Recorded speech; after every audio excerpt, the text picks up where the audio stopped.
საერთაშორისო პრესა როგორც თქვით, ყურადღებას აქცევს ახლა რაც ხდება მათთვის ახლო აღმოსავლეთში, მათ შორის დიდი ყურადღება აქვს ასევე უკრაინის ფრონტსაც. მოდი ჩვენ დავიწყოთ ჩვენი პრობლემებით და იმ პოლიტიკური სიტუაციის მიმოხილვით, რაც ჩვენს ქვეყანაშია შექმნილი. 4 ოქტომბრამდე ცოტა დრო რჩება, ეს 4 ოქტომბერი მაინც გადაიქცა რაღაცნაირ მნიშვნელოვან თარიღად, ხო? საინტერესოა. თავისთავად როგორ მოლოდინები გაქვს, შენ როგორ მიდის მოსამზადებელი პერიოდი, ერთი მხრივ საარჩევნო, მეორე მხრივ საპროტესტო მუხტის კუთხით.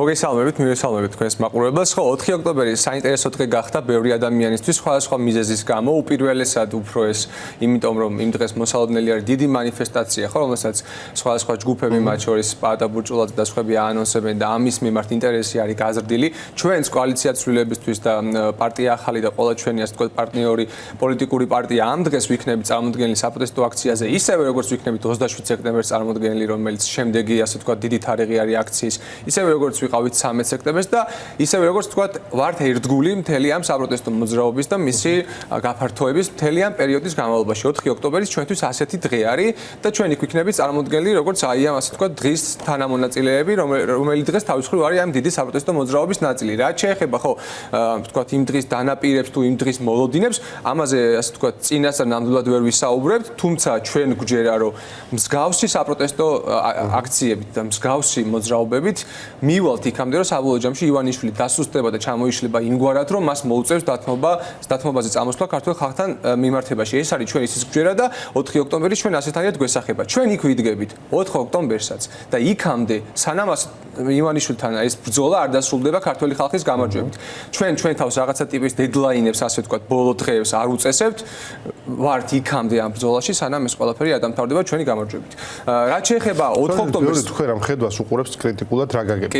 რომ კი ბატონო ვიდგეთ, მაგრამ რაში უშლის ეს ხელს ივანიშვილს რომ ავტორიტარიზმი დაამყაროს. ხო აი, უფრო და უფრო ამკაცრებს გარემოს და თითქოს ეს პროტესტი კი ცოცხალი არსებობს, მაგრამ გარშემო ყველაფერს აცლის ივანიშვილი ამ პროტესტს და საბოლოოდ ამ პროტესტს აღარ შერჩება რესურსი რომ გაგრძელდეს, თუ პირიქით შეტევაზე არ გადავიდა, ხო? მაინც თავდაცვის რეჟიმშია ეს პროტესტი. ბევრი ასე უყურებს. როგორ უპასუხებთ ამ ხალხს? ხო, ნახეთ, ბოლო პერიოდის განმავლობაში განსაკუთრებით მას შემდეგ, რაც სწრაფი შედეგი არ მიიღწა და თქვათ ივანიშვილის რეჟიმი ჯეჯობით არ ჩამოიშალა, კი ძალიან გავრცელებულია ლაპარაკი იმ შესახებ, რომ პროტესტი მიინელა, რაღაცა არ იდება შედეგი, ასე როდემდე უნდა ვიდგეთ, ამის გამო ლელომ და გახარიამ საერთოდ არჩევნების შესვლა გადაწყვიტა და პირდაპირ რაღაც სისტემური ნაწილი გახდა ივანიშვილის აი ამ თამაშის წესების და ივანიშვილის რეჟიმის, მაგრამ ჩვენ მეორეც ხომ უნდა დაგვავიწყდეს, რომ თავად ივანიშვილის რეჟიმი საერთოდაც არ არის კარგ მდგომარეობაში.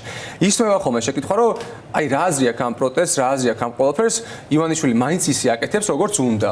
და ისე წარმოაჩენა თითქოს ივანიშვილი ისე გაძლიერებულია და ისე კარგად გამოიყურება, რომ არაფერს ამ ყველაფერს აზრი არ აქვს. არა და ჩემი აზრით და ჩვენი შეფასებით, ივანიშვილი დღეს არის უფრო სუსტი, ვიდრე ის ყოფილა ოდესმე მისი მმართველობის პირობებში. გასაგებია, რომ დღეს ის უფრო ბრუტალურად გამოიყურება, გასაგებია, რომ ბევრი პოლიტიკური პატიმარი ყავს, გასაგებია, რომ ეს რეპრესიების მანქანა უფრო აქტიურად ამოქმედა, მათ შორის მისი ყოფილი წევრების წინააღმდეგ, ხო, აი ვიცი, ჯუაშე ბურჭულაძიდან დაწყებული, თონიკე იჟვაძით გაგრძელებული, ხო? მაგრამ მეორეს მხრივ ეს სისუსტის გამოვლინება არის, როცა ის იყო ძლიერების ხანაში და როცა მას არ ქონდა ელექტრონული მხარდაჭერა, ქონდა სხვა ტიპის საგარეო მხარდაჭერა და ასე შემდეგ, ის მსგავს რაღაცებს არ აკეთებდა. რეპრესიული ყოველთვის იყო, მაგრამ არა ასეთი დოზით, ხო ესეა? ის რომ დღეს ის ამ ფორმაში არის, ეს იმის შედეგია და ამის მიზეზი ის არის, რომ მას აქვს სერიოზული კრიზისი როგორც ლეგიტიმაციის, ასევე ეფექტური მმართველობის განხორციელების.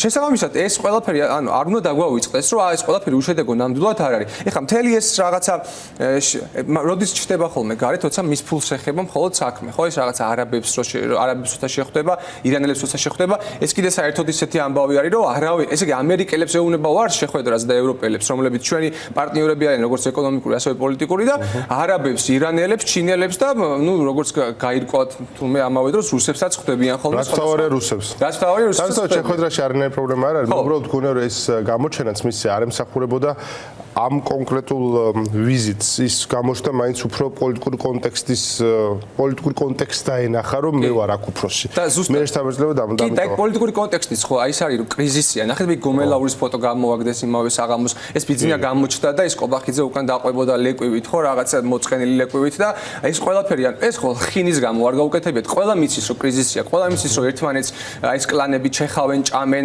რაღაცა უბედურებებს უკეთებენ. ყველა მიცის რომ წყალი აქვს შემდგარი მის აი ამ რაღაცა მართლობას, რომელსაც 12 წლის განმავლობაში ახორციელებდა. ხო და ამიტომაც გამოჩნდა, ანუ ხინის გამო არ გამოჩენილა და ეს ყველაფერი ამ პროტესტმა მოიტანა.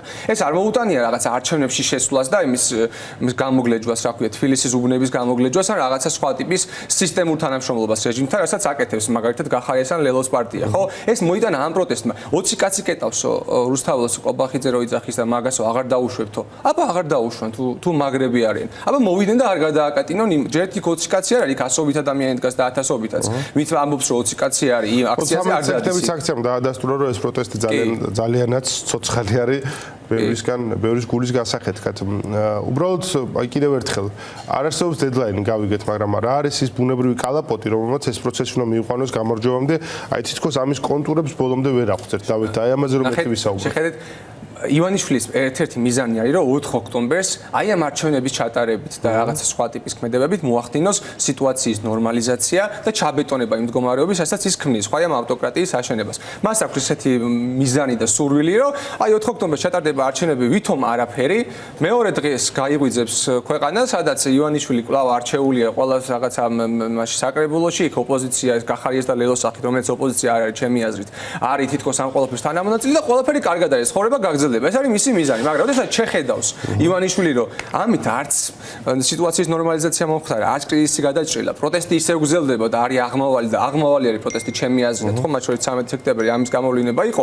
ეს ყველას კარგად დაანახებს. კიდევ ერთხელ, მათ შორის უპირველესად მის მხარდამჭერებს და მათ შორის ჩვენ საგარეო პარტნიორებს, რომ აქ ეს კრიზისი არ გადაიჭრება იქამდე, სანამ არ მოხდება იმ მოთხოვნების შესრულება, რაც აქვს ქართულ ხალხს. ეს არის პოლიტიკური პატიმრების გათავისუფლება, ახალი არჩევნების ჩატარება და ელემენტარულ სამართლიან წესებზე შეთანხმება. ხო, ეს რა ტიპის შეთანხმება მოხდება, ეს ასევე მოლაპარაკების საგანია. ანუ მისი მიზანი ეგ არის და ეგ კარგად დაინახავს, აი 2 კვირა არის დარჩენილი. კარგად დაინახავს, რომ ეგ არ სრულდება, არც არჩევნებით, არც პოლიტიკური პატიმრების დაჭერით, ხო და ეხლა ელენ ხოშტარიას დაიჭირეს და ჩვენი 4 ლიდერი, ხო, ნიკა მელიას ჩათვლით, ნიკა გვარამია, ზურაბ ჯაფარიძე ციხეში არიან.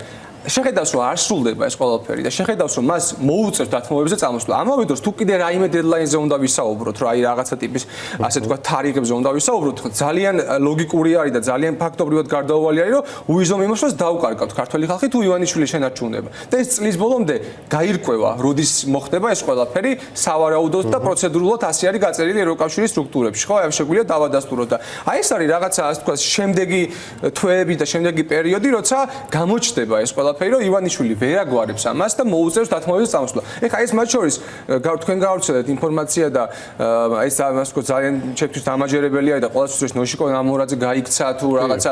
ეს ანუ თვითონ თავისივე წევრებში კარგი მდგომარეობა არ არის და ისინი რაღაცას ელოდებიან და ეს რაღაცა არის ნორმალიზაცია და ეს ნორმალიზაცია ვერ მოხდება. პანიკა, იმიტომ რომ ეშინიათ, იმიტომ რომ რა ვიცი, ისეთ სახელებს და გვარებს მიადგენენ, რომ მეტი რა შეიძლება. და ამაზე მინდა რომ გკითხოთ, იმიტომ რომ მრავალი წელი მუშაობდით კორუფციის მიმართულებით და ახლა დადგა ის დრო, როდესაც პრაქტიკულად აღიარეს რომ გონი კორუფციის ის მასშტაბი აღიარეს, რომელიც ჩვენთვისაც კი უცნობი იყო, რომ რეალურად არსებობდა, ხო? მილიარდებზე არის ლაპარაკი, რაც თქვენს უკვე აღიარეს, რომ აი მილიარდებს იპარავდა ხალხი.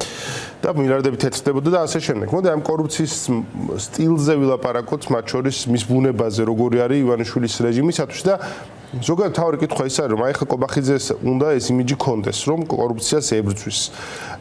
რამდენად შესაძლებელია ივანიშვილის რეჟიმი არსებობდეს კორუფციის გარეშე? რამდენად არის ეს მისი დნმ-ის ნაწილი? მე მგონია რომ არის და სხვანაირად ვერცი ფუნქციონირებს ეს მთელი სისტემა, ხო, მაგრამ ნუ რა ვთქვა როგორ კორუფცია არათუ მათი დნმ-ის ნაწილია, კორუფცია არის მათი იდეოლოგიური მთავარი დასაყრდენი, მათი სტრუქტურული მთავარი დასაყრდენი და მთლიანად აი ამ სისტემის ასე ვთქვათ მკვლევავი და ამ ქვეყნის გამაუბედურებელი რაც არის, ეს არის აი ეს კორუფციული სისტემა, რაც შექმნილი აქვს. ეხლა ვითომ კორუფციას რო ებძვიან, ხო? და დაიჭირეს ეს ჯუაშერ ბურჭულაძე, იმიტომ რომ ტენდერი მოარგო ვიღაცასო და იქ მილიონი ლარი გააკეთაო. ზუსტად იმავე მიზეზით დასაკავებელი არის დღესვე. ბექა ოდიშარია, რომლის ქვისლის კომპანიამ 5 წლის წინ ზუგდიდის მერიას მიყიდა 15 ავტობუსი 600.000 ლარით უფრო ძვირად, ვიდრე ეს იყო საბაზრო ღირებულება და ამაზე აუდიტ სამსახური წერდა მაშინ. მე მაშინ მკვლევარი ვიყავი ფლანგის დირექტორის და მე თვითონ მოვამზადე სტატია, როგორ ასე ვთქვათ გააკეთეს ამაში ფული. იგივენაირად დასაჭერი არის კახა კალაძე, რომელიც ყოველ ტენდერს ატარებს როგორ იცით, გამოაცხადებს რაღაც საბაზრო ღირებულებაზე, მოარგებს კონკრეტულ კომპანიას, რომელიც დაბალი ფასით შემოდის ტენდერში და მე შეაქ ხელშეკრულებაში ცვლილებები და უმატებს ფასს ამ ამ ხელშეკრულებას და რაღაც ვადაგადაცილებით ასრულებს სამუშაოს. მაგალითად, წერეთლის გამზირის რეაბილიტაცია როცა ჩდებოდა 28 მილიონი და მოარგო ტენდერი ლუხუმ ქართლოსიშვილის კომპანიას, რომელიც იყო ქართული ოცნების დეპუტატი, 31 მილიონი დაჯდა, მე საბოლოო ჯამში ეს 3 მილიონი დოლარი დაუმატეს ზემოდან 10 ჯერ შევიდა ხელშეკრულების სრულება. იგივე მოხდა მაგალითად უნივერსიტეტის ქუჩის რეაბილიტაციაზე 16 მილიონი ჯდებოდა თავიდან რეაბილიტაცია და 18 მილიონი დაჯდა საბოლოო ჯამში. ანუ კახაკალაძე დასაჭერი არის, ბექაუდიშარი დასაჭერი არის, კობა ლურსმანაშვილი დასაჭერი არის, რომელიც არის ხარაგაულის მერობის კანდიდატი უკვე მეხუთე ჯერზე და მის ნათესავებს და მხარდამჭერებს 500.000 ლარის ტენდერები და გამარტივებული შესაძლებლობები გაუფორმა ამ წლების განმავლობაში. ეს დადასტურებული ამბავია. ანუ თუ ეგენი კორუფციას ებრძვიან, მაშინ ეს ხალხს უნდა დააკავონ, მაგრამ რა თქმა უნდა ეგ არ მოხდება. ეს არის შიდაკლანური დაპირისპირების გამოვლინება, რომელმაც აგრეთვე კიდე ერთხელ ნიღაბი ახადა რამდენად კორუფციულია ეს რეჟიმი და კიდე ერთხელ დაგვანახა ქართულ ხალხს, რომ მათი ხელისუფლებაში დარჩენა ემსახურება მხოლოდ მათ პირად კეთილდღეობას და არაფერი მას საერთო არ. აი ეს ხა 700 მილიონი დავზოგეთო თუ ამოვიღეთო. რა, სად მიდის ეს 700 მილიონი, რამეს აშენებენ, ინფრასტრუქტურას აშენებენ, რაღაც სოციალურ დახმარებებს ძიან თუ სად? აი იღებენ იმის რა ქვია ლილუაშვილის ჯიბიდან და მიდის მერე მდინარაძის და კობახიძის გავლით ივანიშვილის ჯიბიდან. ძალიან ნიშანდობლივია რომ ამ ფულის დაზოგვა პრაქტიკულად ემთხვევა იმას, რომ საბიუჯეტო შემოსავლებში აქვთ სერიოზული პრობლემა. ანუ მათ სჭირდებათ რომ ფული ამოიღონ ყველა შესაძლო გზით ნებისმიერ ადგილიდან. ბიზნეს წინასწარ ახდევინებენ გადასახადებს სახელმწიფო კომპანიებიდან, რომლებიც ძალიან ცოტა არის, რომელიც მოგებაზე მუშაობს, მაქსიმალურად ამოაქვთ ფული, რომ ბიუჯეტი შეავსონ. ახლა ბოლო 6 თვე წინა 6 თვე შეავსეს, იმიტომ რომ ეროვნულ ბანკს ჩაარიცხეს მოგების ფული და ეხლა ეს 6 თვე შესავსები აქვთ. ანუ კი, იმიტომ რომ 6 თვიდან 6 თვემდე ვცხოვრობთ, ესე რომ ვთქვა. გადაგორებაზე ცხოვრობთ, მოკლედ ეს სახელმწიფო ამის მიზეზი რა არის? მათ შორის ის, რომ დასავლეთთან და ევროკავშირთან და ამერიკის შეერთებულ შტატებთან ეს დაპირისპირება, რაც მათ შექმნა ივანიშვილმა რაც შექმნა მის პირადი პარანოიის გამო, ამან მაგალითად დაახლოებით $1 მილიარდამდე შემოსავალი დაგვაკარგვინა უკვე 2024 წლიდან დღემდე, რაც უნდა ყოფილიყო გრანტების, IAP-ის ესხებისა და სხვა ტიპის დახმარებების სახით, ხო? მხოლოდ გერმანიის სახელმწიფომ 280 მილიონი ევროს დახმარება გაგუჩერა, რითაც მაგალითად ბათუმში წყალმომარაგების სისტემა უნდა მოწესრიგებულიყო. ასეთი არის უამრავი და რა თქმა უნდა, ეხლა თუ ესე იქნებიან დაპირისპირებაში ჩვენს პარტნიორებთან ფული უხეშად ვთქვათ, ჩვენმა ყურებელსაც რომ ესმოდეს 30 მილიარდზე აქვს ბიუჯეტი გათვლილი, სადღაც 30 მილიარდი ლარზე, აქედან 21 მილიარდი ლარი გათვლილი აქვს, რომ უნდა იყოს საგადასახადო შემოსავლები, საშემოსავლო მოგება DGG აქციზი, ხო? აი რაცაც ჩვენ ჯიბიდან იღებენ 21 მილიარდ ლარს და დანარჩენი სადღაც 8-9 მილიარდის შემოსავალი დაგეგმილი ქონდათ სწორედ აქედან. უცხოეთთან აგებული იაპვალები, გრანტები. ეს ფული აღარ არსებობს. აღარც იქნება, სანამ ივანიშვილი იქნება. ეს კარგად უნდა იცოდეს ყველა. ამიტომ ახლა ამ ფულის შევსება ხდება სინამდვილე და 21 მილიარდში ჩავარდნებით, რომ მოგება და ის ვერ სრულდება ისე კარგად, როგორც მე სრულდებოდეს წესი და ამიტომ ახლა არის ბიუჯეტის შევსებაზე ლაპარაკი და ნუ ნახოთ როგორ შევსებენ, მათ შორის საკუთარი სისტემის დაფინანსებაზე. დავით, როგორ ფიქრობთ, რამდენად გრძელვადიანი შეიძლება იყოს მათ შორის აი ეს ფინანსური პირამიდა, რასაც აშენებს ქართული ადამიანების ჯიბის ხარჯზე ივანიშვილი, ხო? რამდენად სიცოცხლის უნარიანი შეიძლება აღმოჩნდეს. აი ხა შეხვედრა არაბებთან მაგალითად ხო ბევრმა დაინახა რომ აი არაბების ფული რაღაცა ფულს ვეძებთ, ეძებს რეჟიმი, ხო? ფულს ვეძებთ, ძალიან ესეთი კადრი იყო, რაღაც ნიშანდობლივი ეს ივანიშვილი ესე თავმოხრილი აი ამ დიდი შეიხის წინაშე, რომელსაც უფრო მეტი ფული აქვს ვიდრე მას და ნუ ეს კობახიძე საერთოდ წელში ისეთი მოკუნტული იყო, რომ ადამიანად აღარ ვარგოდა, რომ შეხედავდი ამ კადრებს, მაგრამ ხო ეს პროცესი თავის მხრივ ნიშანდობლივია, რომ ფული აღარ არის დასავლეთიდან, რომლებიც გვეხმარებოდნენ წლების განმავლობაში მილიარდობით დოლარი ჩვენი ქვეყნის განვითარების, ეს ფული აღარ არის. ვეძებთ ფულს, თითქოს არაბეთიდან 6 მილიარდის ის ჩამოიტანეს ინვესტიცია, 5 თვის წინ ასულები იყვნენ, ხო გვახსოვს? და ერთი თეთრი არ არის ჩამოსული. 6 მილიარდიც უნდა გქონდეს, 6 თეთრი არ ვიცი ხალხი. 6 თეთრი არ არის ჩამოსული და არ ჩამოვა, იმიტომ რომ არა გინდა საუდის არაბეთი თუ ეს არაბული სახელმწიფოები, გინდა ირანი, გინდა ჩინეთი და რუსეთზე არც არის საუბარი. ეგენი ხო არ არის სახელმწიფოები, რომლებიც აი ესე პირნათლად ასრულებენ დანაპირებს და მოდიან და რაღაც ინვესტიციით შემოდიან. ეგენიც არიან რაღაცა ტიპის პარაზიტები თავის მხრივ, მათ აინტერესებს თავიანთი პირადი ის რაღაცა სარგებლის ნახვა აქედან. მეორე მხრივ ივანიშვილს აინტერესებს სარგებლის მიღება აქედან.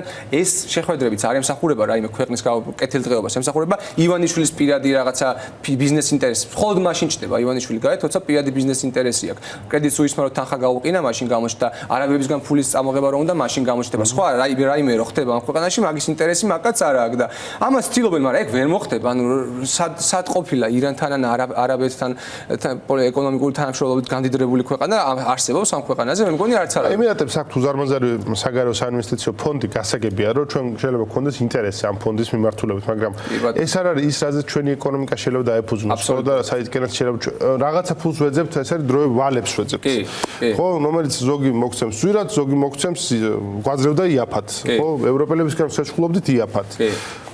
იქიდან იაფად ვერ ვისესხებთ. აქედან ვერც ვისესხებთ და საერთოდ მოგცემენ თუ არა ამ თანხებს ეგეც გაუგებარი და თუ მოგცემენ ამ თანხებს და ეს თანხები შემოვა საქართველოში, რას მოხმარდება ეგეც გაუგებარია. რაიმე ინფრასტრუქტურული პროექტის განხორციელებას აპირებენ, რამე პორტის საშენებენ და მაგისთვის ჭირდებათ, გზებს აშენებენ ტურისტებს. ივანიშვილი ჭირდება ისევ რაღაცა ბიზნეს დაიწყებს, ან რაღაცა იმას გახსნის, ბიტკოინების ქარხანას გახსნის, მაშინ რა ქვია თბილისის შემოსასვლელში, რაღაცა მსგავსი კიდე რაღაც მაიმუნური პროექტისთვის დაჭირდება, რომელიც ისევ არ მოხმარდება ქართველი ხალხის კეთილდღეობას და მოხმარდება ამათ პირად გამდიდრებას იმ პლანებისაც, რომელიც დარჩა ჯერჯერობით ივანიშვილის გარშემო და ამიტომაც ანუ ეგეც უნდა გვესმოდეს, რომ ეს რამხელა თანხებზეც არ უნდა საუბრობდნენ, ან რამხელა ესეთი რაღაც მომენტური შეხვედრებიც არ უნდა ქონდეთ. ეს ყველაფერი არ ემსახურება ქართველი ხალხის კეთილდღეობას და ეს რიცხვებშიც გამოსახულია. ემიგრაციის უმაღლესი მაჩვენებელი, ხო, ყოველწლიურად 50000 კაცი გადის ქვეყნიდან.